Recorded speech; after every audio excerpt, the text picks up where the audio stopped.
el libro más leído por todas las generaciones, la luz que alumbra tu camino, el alimento que fortalece tu espíritu.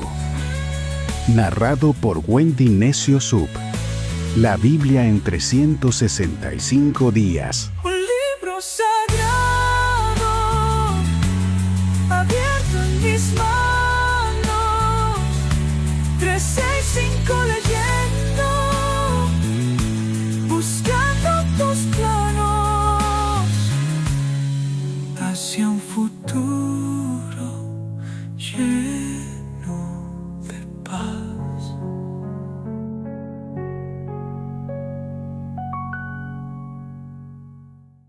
20 de mayo, día 140 de este viaje de fe de 365 días en la palabra de Dios. Nuestro tema para el día de hoy es cuando Dios guarda silencio. ¿A quién escuchas? Hoy meditamos en lo que ocurre cuando el cielo parece en pausa y nuestra fe se pone a prueba. Acompáñame en este recorrido por 1 de Samuel capítulo 26, capítulo 27 y capítulo 28, donde David demuestra madurez y Saúl cae en desesperación. Luego leeremos Juan capítulo 11, donde Jesús resucita a Lázaro, aunque aparentemente llegó tarde. El Salmo 117, que es el capítulo más corto de la Biblia, pero con una invitación eterna. Y por último, Proverbios capítulo 15, versos del 22 al 23, que nos recuerda el valor del consejo sabio y de las palabras oportunas. Y quiero recordarles cómo vamos en porcentaje de nuestro estudio de la Biblia. Hemos avanzado un 42.2% de este reto. Hemos recorrido 11 libros de la Biblia y hemos leído 473 capítulos. Gloria a Dios. Cuando comenzamos, muchos de nosotros ni siquiera pensamos que íbamos a poder durar una semana, pero ya vamos 140 días y tenemos que celebrarlo. Gracias por tu perseverancia, gracias por tu consistencia, gracias por estar aquí, por no rendirte, porque Dios tampoco se ha rendido con nosotros. Hoy quiero compartirte un poderoso testimonio que nos llegó desde Neiva, Colombia. Pilar Pérez nos cuenta que llevaba un año sin empleo y tomaba cada promesa que escuchaba durante el devocional. El sábado 17 de mayo oramos por personas sin trabajo y al día siguiente recibió la llamada de un trabajo que estaba pendiente y se lo dieron. Ella dice: quiero dar testimonio de que Dios cumple sus promesas, no en nuestro tiempo, sino en el de Él. Gracias, Pilar, por recordarnos que el silencio de Dios nunca es olvido, que Él todo lo hace perfecto en su tiempo. Gracias a todos los que se alegran con mis bendiciones, porque también vamos a celebrar tus bendiciones muy pronto. Alguien por ahí me escribió: calladita te ves más bonita, pero yo creo que las bendiciones de Dios no se esconden, se testifican. Y si Él hizo algo conmigo, también lo hará contigo. Se tiene que escuchar la fidelidad de Dios con sus hijos siempre. Ahora te pido que me acompañes en una oración. Señor, enséñanos a confiar en ti, incluso cuando no entendemos. Ayúdanos a buscarte sin desesperarnos, a esperar tu respuesta, Dios. Ayúdanos a ser pacientes. No queremos escuchar otras voces que no sea la tuya, Dios. Abre nuestro corazón para escucharte con humildad, para obedecerte con valentía. Ayúdanos, Dios, en todos nuestros proyectos. Hoy ponemos el deseo más íntimo de nuestro corazón delante de ti, así como respondiste a nuestra hermana Pilar, Dios. Responde a todos aquellos que están en la espera de un empleo. Responde, Dios, a aquellos que están en la espera de buenas noticias, de buenos resultados en sus exámenes médicos. Dios, tú eres el Dios que responde, eres el Dios que está con nosotros, eres el Dios que nos rescata, eres el Dios que pelea por nosotros, eres el Dios que aboga por nuestras causas. Gracias, Dios, porque nada escapa de tu control. Sabemos que tú estás en el trono y que tú siempre te inclinas a oír nuestra oración. Hoy oramos con toda la fe, pidiéndote por esa respuesta que venimos esperando de parte de ti. Háblanos, Dios, en nuestras lecturas, en este día y en los días siguientes, Señor. Muéstrate y muéstranos tu favor. Oramos en el nombre de Jesús. Amén. Y ahora sí, toma tu Biblia, abróchate los cinturones porque comenzamos. Primera de Samuel, capítulo 26. Ahora bien, algunos hombres de Zif fueron a Gibea para decirle a Saúl: David está escondido en la colina de Aquila, que tiene vista a Jesimón. Entonces Saúl escogió a 3,000 soldados selectos de Israel y salió con ellos a perseguir a David en el desierto de Zif. Saúl acampó junto al camino que está al lado de la colina de Aquila, cerca de Jesimón, donde David se escondía. Cuando David se enteró de que Saúl había venido al desierto a perseguirlo, envió espías para verificar la noticia de su llegada. Cierta noche, David pasó desapercibido al campamento de Saúl para echar un vistazo. Saúl y Abner, hijo de Ner, el comandante del ejército, dormían dentro del círculo formado por sus guerreros, todos bien dormidos. ¿Quién se ofrece a ir conmigo?, preguntó David a Ahimelech, el hitita, y a Abisai, hijo de Sarbia, hermano de Joab. Yo voy contigo, contestó Abisai. Entonces David y Abisai fueron directo al campamento de Saúl y lo encontraron dormido con su lanza clavada en la tierra junto a su cabeza. Abner y los soldados estaban dormidos alrededor de él. Esta vez, sin duda alguna, Dios te ha entregado a tu enemigo, le susurró Abisai a David. Déjame que lo clave en la tierra con un solo golpe con mi lanza. No hará falta darle 2. No, dijo David, no lo mates, pues ¿quién quedará inocente después de atacar al ungido del Señor? Seguro que el Señor herirá a Saúl algún día, o morirá de viejo o en la batalla. El Señor me libre de que mate al que ha ungido. Pero toma su lanza y la jarra de agua que están junto a su cabeza, y luego vámonos de aquí. Entonces David mismo tomó la lanza y la jarra de agua que estaban cerca de la cabeza de Saúl.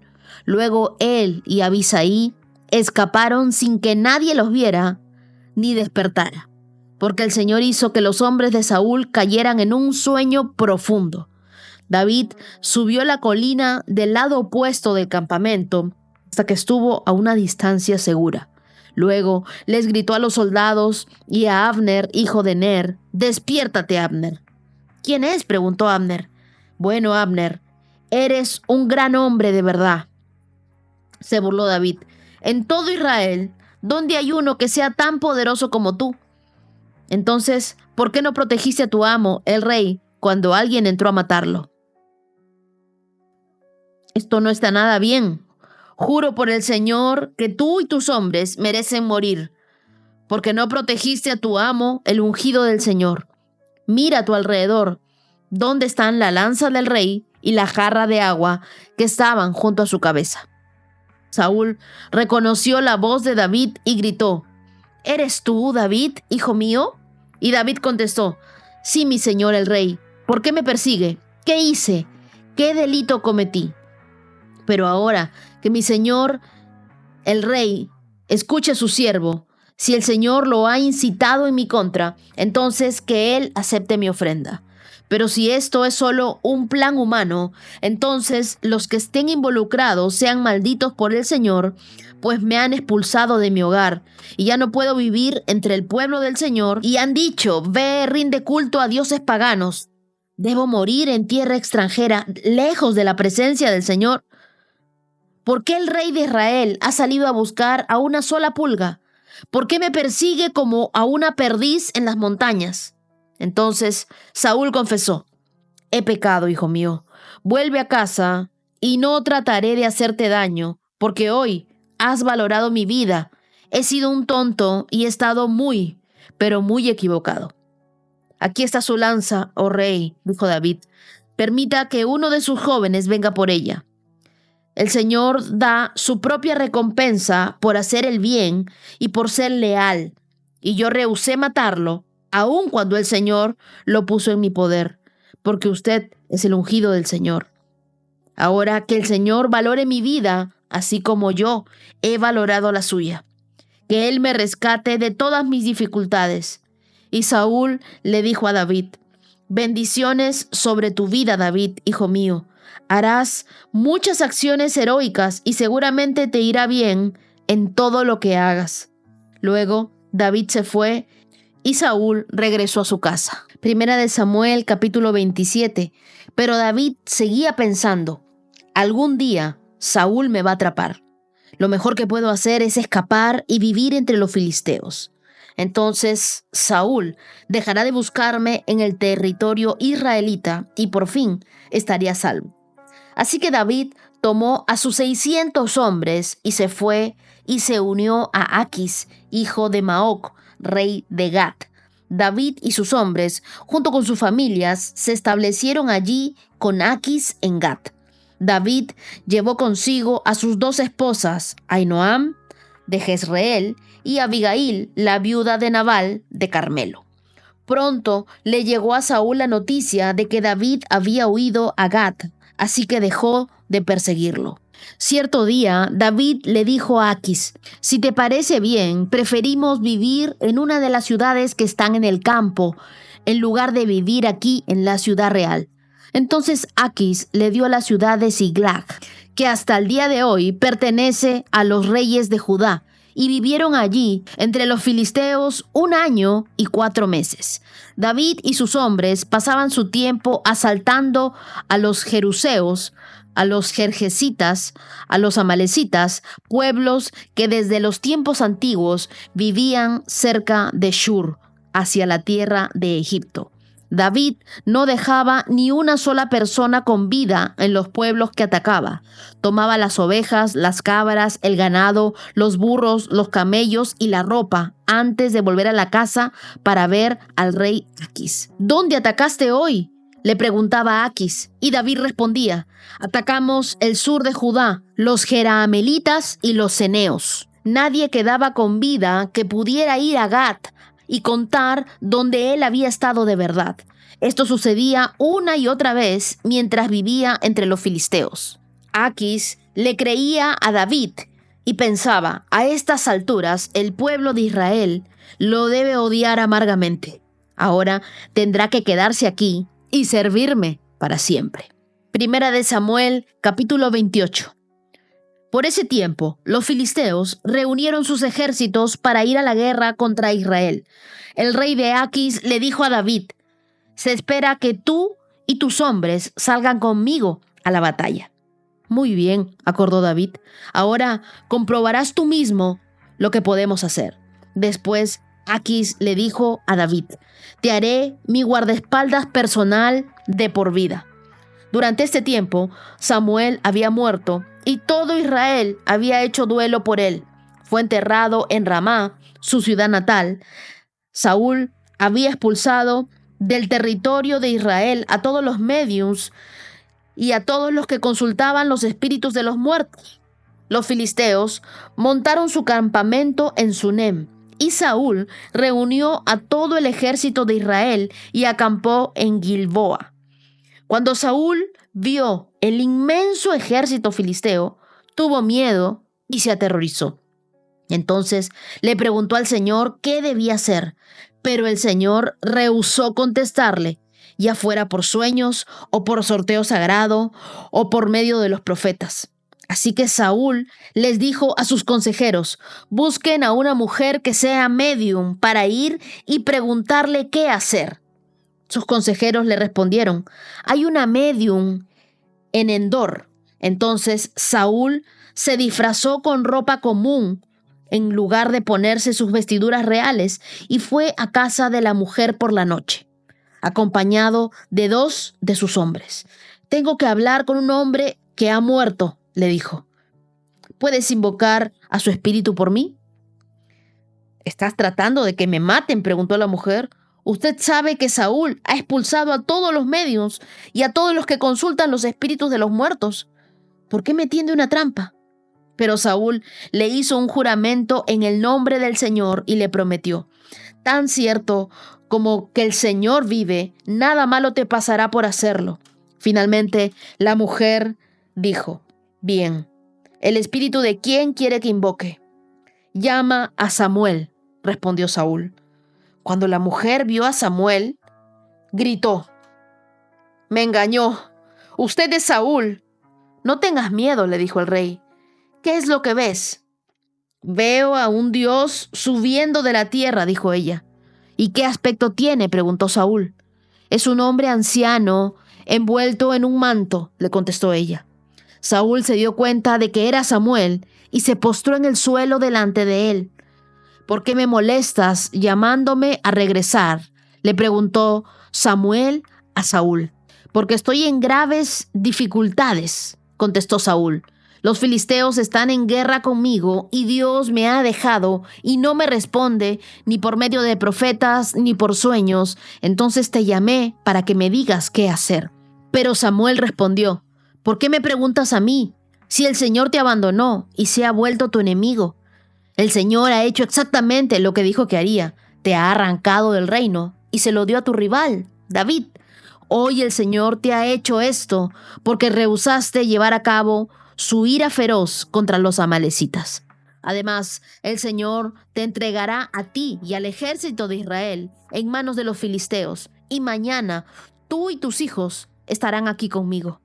El Señor derribará al ejército de Israel y caerá derrotado. Entonces Saúl cayó al suelo, cuán largo era, paralizado por el miedo a causa de las palabras de Samuel. También estaba desfallecido de hambre, porque no había comido nada en todo el día ni en toda la noche. Cuando la mujer lo vio tan deshecho, le dijo: Señor, obedecí sus órdenes a riesgo de mi vida. Ahora haga lo que me dijo y déjeme que le dé algo de comer para que pueda recuperar sus fuerzas para el viaje de regreso. Pero Saúl se negó a comer. Entonces sus consejeros también le insistieron que comiera. Así que finalmente cedió, se levantó del suelo y tomó asiento. La mujer había estado engordando un becerro, así que fue con rapidez y lo mató. Tomó un poco de harina, la amasó y horneó pan sin levadura.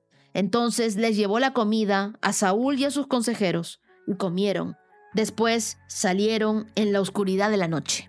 Hemos leído 3 capítulos de Primera de Samuel y nos encontramos en los últimos capítulos de la vida de Saúl y en el cierre de una etapa de formación crucial para David. En el capítulo 26 nos muestran un segundo episodio en el que David tiene la oportunidad de matar a Saúl, pero decide nuevamente no hacerlo. La escena ocurre en la colina de Asila, probablemente ubicada al sureste de Zif, una región que delata una constante vulnerabilidad de David. A pesar de haber sido ungido, aún él no es rey, y sus acciones demuestran más madurez que las del mismo Saúl, que sí ocupa el trono. En 1 de Samuel, capítulo 27, David toma una decisión práctica, pero dudosa. Se va con sus 600 hombres al territorio filisteo. Sí, al territorio donde pecó Sansón, a ese territorio filisteo, específicamente a la ciudad de Gat, la ciudad de Goliat. Paradójicamente, él busca seguridad en un territorio enemigo. Este capítulo revela la tensión entre la fe y la supervivencia. Y finalmente, en el capítulo 28 de Primera de Samuel, nos llevan a una escena inquietante. Saúl, desesperado por dirección divina, acude a una médium en Endor, a pesar de haber expulsado a todos los que practicaban la adivinación. Lo que allí sucede es un trágico retrato de un rey completamente desconectado de Dios. En 1 de Samuel 26 vemos que la grandeza de David no estaba en el trono, sino en su carácter.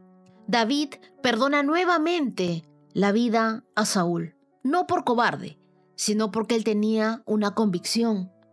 Él reconocía que Saúl era el ungido de Dios. Y también él entiende que la promoción viene de Dios, no por la fuerza de nuestras manos, no porque nosotros empujemos las cosas. En una cultura que celebra el tomar el control, David nos enseña que el autocontrol o el dominio propio es el verdadero camino al poder. Saúl, por el contrario, reconoce su pecado, pero no cambia su conducta. Hay remordimiento, pero no hay arrepentimiento. La verdadera fe no se mide en momentos de adoración pública, sino en tus decisiones privadas.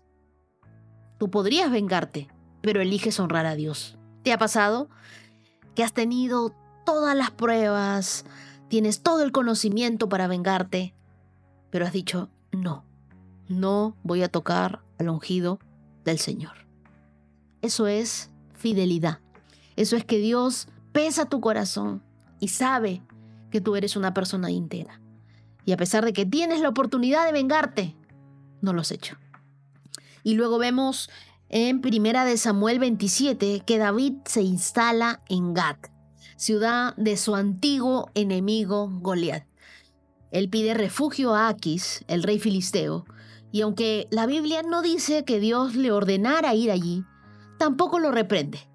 Es un silencio divino que pone a prueba su discernimiento. Y mientras leía este capítulo, venía a mi mente, no todo lo que no es pecado es la voluntad de Dios. Hay cosas que Dios nos permite hacer dentro de su voluntad permisiva. Él se ha quedado en silencio, pero eso no quiere decir que esté bien lo que nosotros estemos haciendo. David vive 16 meses en una especie de doble vida, fingiendo atacar a los enemigos de Israel cuando en realidad lucha contra otros pueblos. Su estrategia le funciona, sí, pero lo aleja de la tierra prometida. ¿Qué te quiero enseñar con esto? Que no debes tomar decisiones definitivas en momentos de desgaste emocional. ¿Ustedes creen que era malo que David le diera falsos informes a Aquis? Yo creo que David cometió un error al aliarse con su enemigo. Ahora es claro que incluso a ese enemigo él le mentía. Posiblemente pensaba que su estrategia estaba justificada en un tiempo de guerra. Pero, ¿qué sucede cuando Aquis le dice a David que lo acompañara a pelear contra Israel? David estuvo de acuerdo, fingiendo lealtad a los filisteos. Y es que no hay manera de saber si habría peleado o no contra el ejército de Saúl. Pero sí sabemos que su máxima lealtad era hacia Dios y no hacia Aquis o hacia Saúl. Y luego vemos 1 Samuel. En 1 Samuel, el silencio de Dios no es su ausencia, es prueba de dependencia. Saúl estaba desesperado. No recibía la palabra de Dios ni por sueños, ni por los profetas, ni por el Urim ni Tumim. Y en su desesperación, él busca una medium, una contradicción directa a la ley que Dios mismo había impuesto. Levítico capítulo 19, verso 31, que dice: no te contamines al recurrir a los médiums o a los que consultan con los espíritus de los muertos. Yo soy el Señor, tu Dios. Dios no responde, porque ya había hablado. Si tú no estás escuchando a Dios, regresa al último lugar donde lo escuchaste. Probablemente aún estás ignorando su instrucción. Saúl no busca dirección. Él estaba buscando una confirmación de su miedo. En Endor se encuentra con una figura espiritual que parece ser Samuel, pero el mensaje es juicio y no consuelo. Y quiero decirte algo si tú eres tan desesperado como Saúl. Cuando Dios guarda silencio, no es momento de buscar otras voces. Es momento de recordar lo que Él ya te dijo. Las decisiones desesperadas nacen de un corazón impaciente. Saúl había expulsado de Israel a todos los médiums y a los que consultaban a los espíritus de los muertos, pero en su desesperación acudió a una médium a pesar de que había expulsado del país el pecado de la hechicería. Él no lo había hecho en su corazón. Su corazón aún creía en esas cosas. Y quiero decirte algo, nosotros podemos hacer alarde denunciando el pecado, pero si no hay cambios en nuestro corazón, volveremos a él, ya que denunciar el pecado no es suficiente, hay que hacer lo correcto. Dios les había prohibido estrictamente a los israelitas involucrarse con la adivinación, la brujería, la hechicería, los médiums y cualquiera que consultara a los muertos en Deuteronomio capítulo 18, versos del 9 al 14. La sentencia por practicar la hechicería era de pena capital Y eso lo estudiamos en Éxodo capítulo 22, verso 18. Las prácticas de ocultismo se llevaban a cabo en nombre de dioses paganos y la gente se volvía a ellas tratando de recibir las respuestas que Dios no les daba. El pecado de Saúl no solo fue consultar lo oculto, sino hacerlo con el corazón endurecido, buscando control en lugar de arrepentimiento. ¿Qué representa Endor para nosotros hoy? Endor simboliza un lugar espiritual al que acudimos cuando no queremos esperar en Dios. Buscamos respuestas rápidas en el tarot, en las cartas astrales, en los horóscopos. Y lo decimos, bueno, es por diversión. En realidad yo no creo en esto, pero vamos a ver si me sale. Rituales de limpieza energética, velas de colores, baños para el amor, falsos profetas que hablan lo que queremos oír, pero no lo que necesitamos y lo que Dios nos está diciendo en su palabra. El día de hoy hay mucha espiritualidad vacía, con ritos, sin cruz, sin verdad, sin confrontación. Cuando nosotros dejamos de confiar en Dios, nuestra mente empieza a negociar con cualquier voz que prometa alivio, aunque venga del infierno. Ahora, muchos me pueden preguntar, ¿pero por qué Dios prohíbe consultar lo oculto?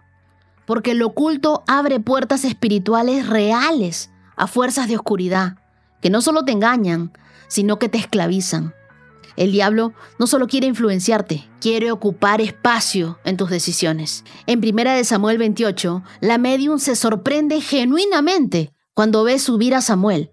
Algunos teólogos creen que Dios permitió esta manifestación como juicio para Saúl. Otros creen que fue un espíritu engañoso. Pero el punto es este: Dios no estaba allí. Saúl no encontró dirección, encontró sentencia. Porque los que practican ocultismo obtienen su información de Satanás y de los demonios, no de Dios. Dios nos habla a través de sus propios canales. ¿Y cuáles son esos canales? La Biblia, el Hijo, Jesucristo, Jesús, el Espíritu Santo. Tenemos que cerrar las puertas abiertas al enemigo. ¿Cómo? Arrepintiéndonos con sinceridad de cualquier práctica ocultista, aunque haya sido por curiosidad. Dejar de seguir contenido espiritual que mezcla lo bíblico con lo místico. Hay que tener mucho cuidado. Pedirle al Espíritu Santo discernimiento para diferenciar entre lo verdadero, lo que es real, la palabra de Dios, y lo que viene disfrazado. Llena tu mente con la palabra de Dios, no con pildoritas mágicas o con mensajes energéticos que niegan el poder de la cruz. Ahora quiero preguntarte algo. ¿Has considerado el ir a Gat? A veces ese trabajo que no querías aceptar, la relación que no deberías retomar, o la rutina que te desconecta de Dios. Parecen ofrecer descanso, pero no llevan una paz real. Pregúntate, ¿este movimiento, esto que estoy pensando hacer, me acerca o me aleja del propósito y del llamado de Dios para mi vida? Antes de tomar una decisión importante, pregúntate, ¿estoy actuando desde la fe o desde el miedo? ¿Esto refleja obediencia o estoy moviéndome por conveniencia? Ya escuché a Dios y no quiero aceptar lo que me dijo. Oremos juntos hoy y digámosle: Señor, perdóname si he buscado consejo en lugares que no llevan tu nombre. Hoy cierro toda puerta abierta al engaño, al temor, al control.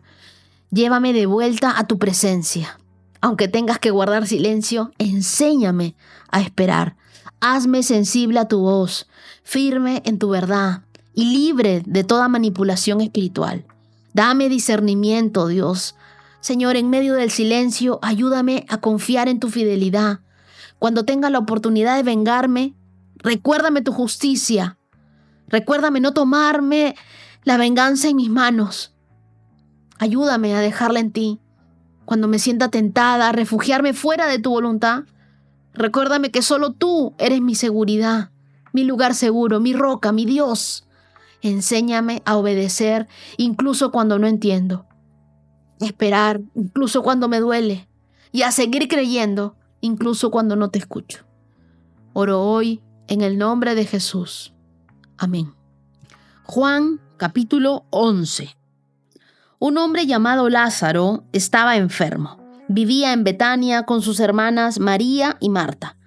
María era la misma mujer que tiempo después derramó el perfume costoso sobre los pies del Señor y lo secó con su cabello.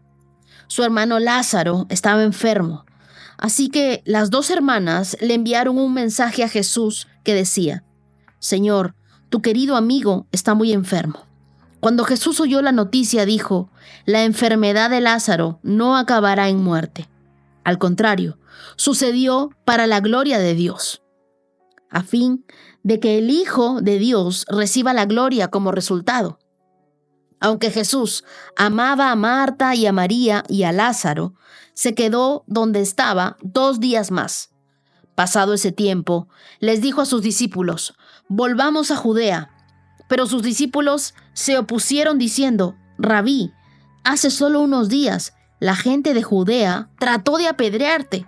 ¿Irás allí de nuevo? Y Jesús contestó: cada día tiene 12 horas de luz. Durante el día la gente puede andar segura y puede ver porque tiene la luz de este mundo. Pero de noche se corre el peligro de tropezar porque no hay luz. Después agregó: nuestro amigo Lázaro se ha dormido, pero ahora iré a despertarlo. Señor, dijeron sus discípulos, si se ha dormido, pronto se pondrá mejor. Ellos pensaron que Jesús había querido decir que Lázaro solo estaba dormido, pero Jesús se refería a que Lázaro había muerto. Por eso les dijo claramente: Lázaro está muerto.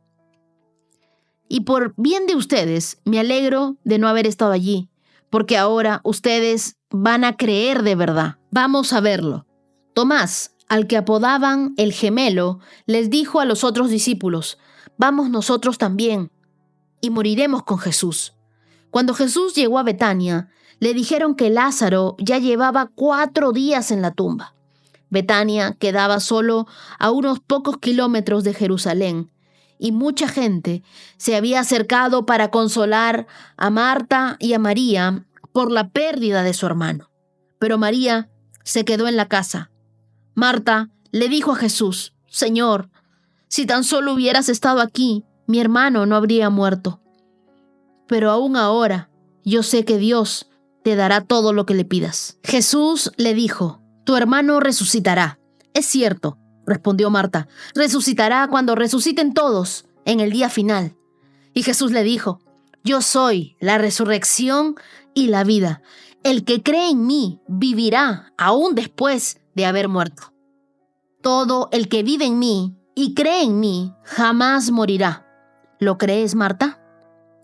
Sí, Señor, le dijo ella. Siempre he creído que tú eres el Mesías, el Hijo de Dios, el que ha venido de Dios al mundo. Luego Marta regresó a donde estaba María y a los que se lamentaban. La llamó aparte y le dijo: el maestro está aquí y quiere verte. Entonces María salió enseguida a su encuentro. Jesús todavía estaba afuera de la aldea, en el lugar donde se había encontrado con Marta. Cuando la gente que estaba en la casa consolando a María la vio salir con tanta prisa, creyeron que iba a la tumba de Lázaro a llorar. Así que la siguieron. Cuando María llegó y vio a Jesús, cayó a sus pies y dijo: Señor, si tan solo hubieras estado aquí, mi hermano no habría muerto.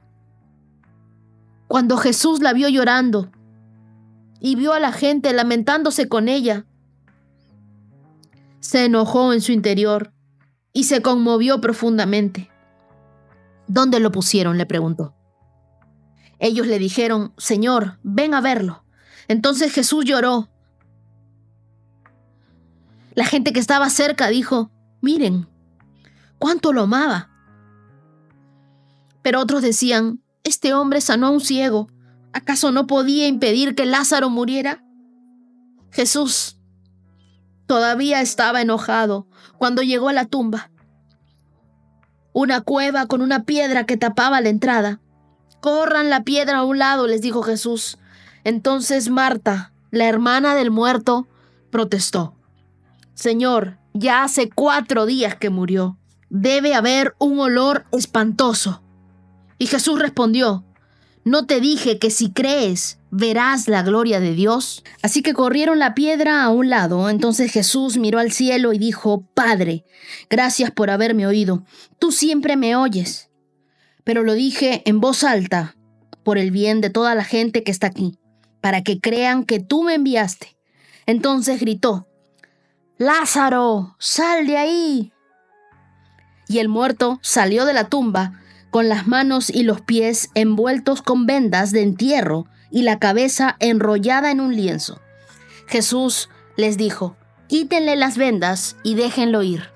Al ver lo que sucedió, muchos de entre la gente que estaba con María creyeron en Jesús, pero otros se fueron a ver a los fariseos para contarles lo que Jesús había hecho.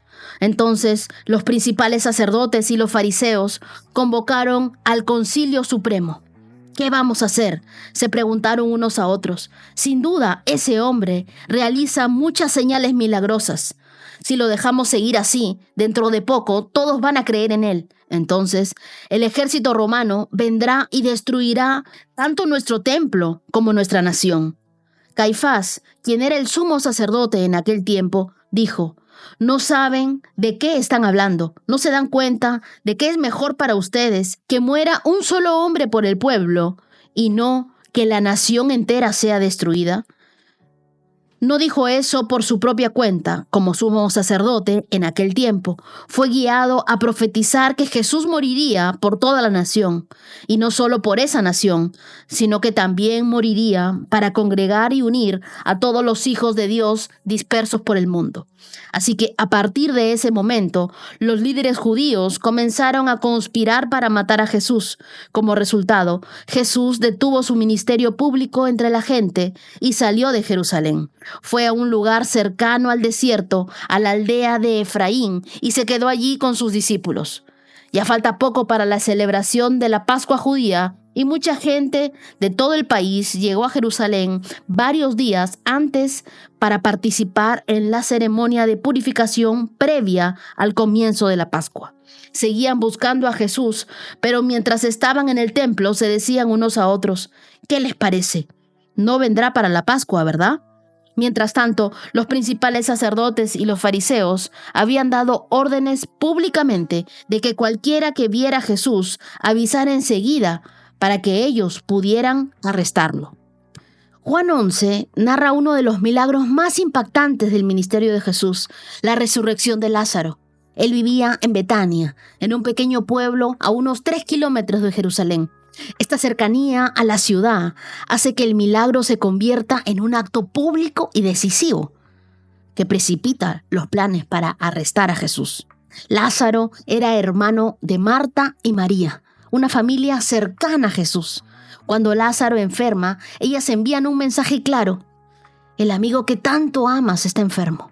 Pero Jesús decide esperar 2 días más antes de ir. Y cuando llega, Lázaro ya llevaba 4 días de muerto. Este capítulo no es solo un milagro, es una escuela de fe en el tiempo del silencio. Cuando todo parece perdido, pero Dios está preparando algo glorioso. Me gustaría que marques en tu Biblia el verso 40, que dice: ¿no te dije que si crees, verás la gloria de Dios? Este verso es para alguien que se está cansando de creer. Para alguien que dice: pero Señor, pasan los años y aún no recibo respuesta. ¿No te dije que si crees, verás la gloria de Dios? Lo primero que tenemos que entender de esta lectura es que Dios no se mueve por la presión emocional, sino por su propósito eterno. Jesús no fue indiferente al dolor de Marta y de María. De hecho, hay un verso que dice: Jesús lloró, y es el versículo más corto de la Biblia. Pero Él no reaccionó con prisa. Él fue en su tiempo. El retraso de Jesús no fue negligencia, fue parte de su plan divino. Cuando parece que Dios está ausente, en realidad Él está orquestando el milagro detrás del telón. No confundas el silencio de Dios con su ausencia. Puede que aún no veas el milagro, pero Él está obrando con precisión divina, en su tiempo perfecto. A veces, Dios permite que algo muera para mostrar que solo Él puede resucitarlo. Jesús esperó 4 días, porque en la tradición judía se creía que el alma del muerto permanecía cerca durante 3 días. Pasado ese tiempo, ya no había esperanza. Por eso que cuando Jesús llega, ya no había lógica humana para esperar nada. Y ahí, justo ahí, Él actúa. Y Dios no viene a poner curitas en nuestras vidas. Él viene a traer resurrección. Pero a veces para resucitar algo, primero debe morir. ¿Qué has dado por muerto? ¿Un sueño? ¿Una relación? ¿Tu fe? Si aún estás respirando, Dios no ha terminado contigo. En el verso 21, Marta le dice, Señor, si hubieras estado aquí, mi hermano no habría muerto. Y María repite exactamente lo mismo en el verso 32. Señor, si hubieras estado aquí, mi hermano no habría muerto. Y es algo que constantemente dicen las personas cuando un familiar fallece.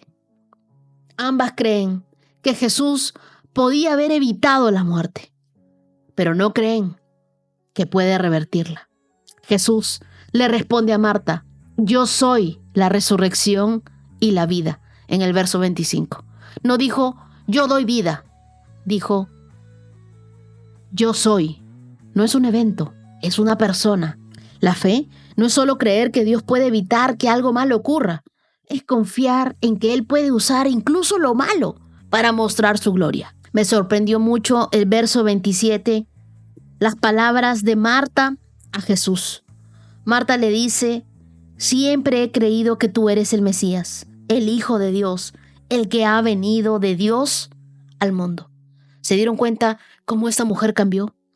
De estar preocupada, afanada, haciendo 1 y 1000 cosas. Ahora, ella reconocía a Jesús como su Mesías, como su Salvador, como aquel enviado de Dios a este mundo. Verso 39, Jesús pide que quiten la piedra. Pudo haberla movido con una palabra, pero a veces Dios te pide a ti que quites lo que impide que su poder se manifieste. Hay piedras que se llaman rencor, hay piedras que se llaman incredulidad, hay piedras que se llaman orgullo, hay piedras que se llaman lógica humana. Dios no hará por ti lo que te corresponde a ti, pero hará lo imposible cuando tú obedeces. ¿Qué piedra tienes que remover hoy para que el milagro pueda salir a la luz? Y en el verso 44 Jesús grita, Lázaro, sal de ahí. Y él sale, pero aún con vendas. Entonces Jesús dice, desátenlo y déjenlo ir, quítenle las vendas. Y yo creo que esto es porque a esta nueva vida que Dios te está llamando a vivir, no puedes ir con tu vestidura de muerto. Esa ropa ya no te queda en esta nueva época de tu vida. Ora conmigo y dile, Señor, cuando todo parece perdido, recuérdame que aún tú puedes hablar vida. Aunque no llegues cuando yo quiero, nunca llegas tarde, Dios. Hoy decido quitar las piedras que impiden tu obrar y confiar en que lo que parece imposible es el escenario para tu gloria. Hazme testigo de tu poder. Hoy creo con todo mi corazón y sé que veré tu gloria, Dios. Oro en el nombre de Jesús. Amén. Salmos 117. Alaben al Señor todas ustedes, las naciones. Todos los pueblos de la tierra, alábenlo, pues su amor inagotable por nosotros es poderoso. La fidelidad del Señor permanece para siempre. Alabado sea el Señor. Este es el capítulo más corto de toda la Biblia. Es profundamente universal. Está dirigido a todas las naciones y a todos los pueblos. Es un anuncio anticipado del Evangelio para los gentiles. Esta fue una declaración escandalosa en un tiempo donde la salvación era vista como exclusiva para el pueblo de Israel. Verso 1. Desde el principio, el plan de redención fue para toda la humanidad, no solo para Israel. ¿Y cuál debe ser el fundamento de la adoración? Su amor y su fidelidad. El amor inagotable de Dios es un amor leal, es un amor constante, es un amor que no se basa en lo que nosotros hacemos, sino en quién es Él. Y su fidelidad, que es firme, que es estable, que es eterna, no cambia con las estaciones ni con nuestras emociones. Adorar a Dios no por lo que sientes, sino porque sabes que su amor no cambia y su fidelidad no falla.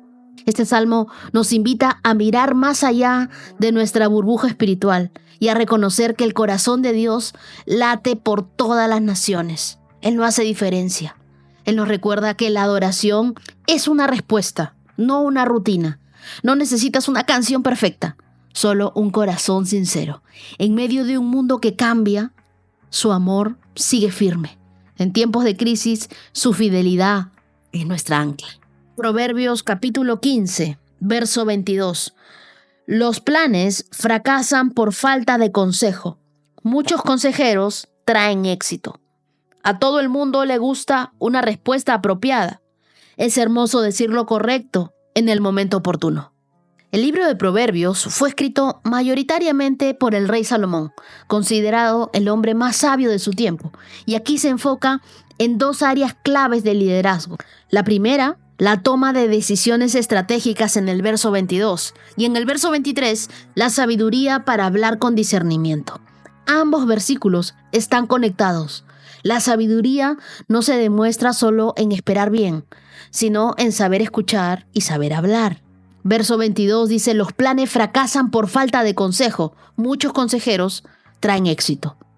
El término hebreo para consejo aquí implica consultar con personas sabias, experimentadas, personas que tengan el temor de Dios.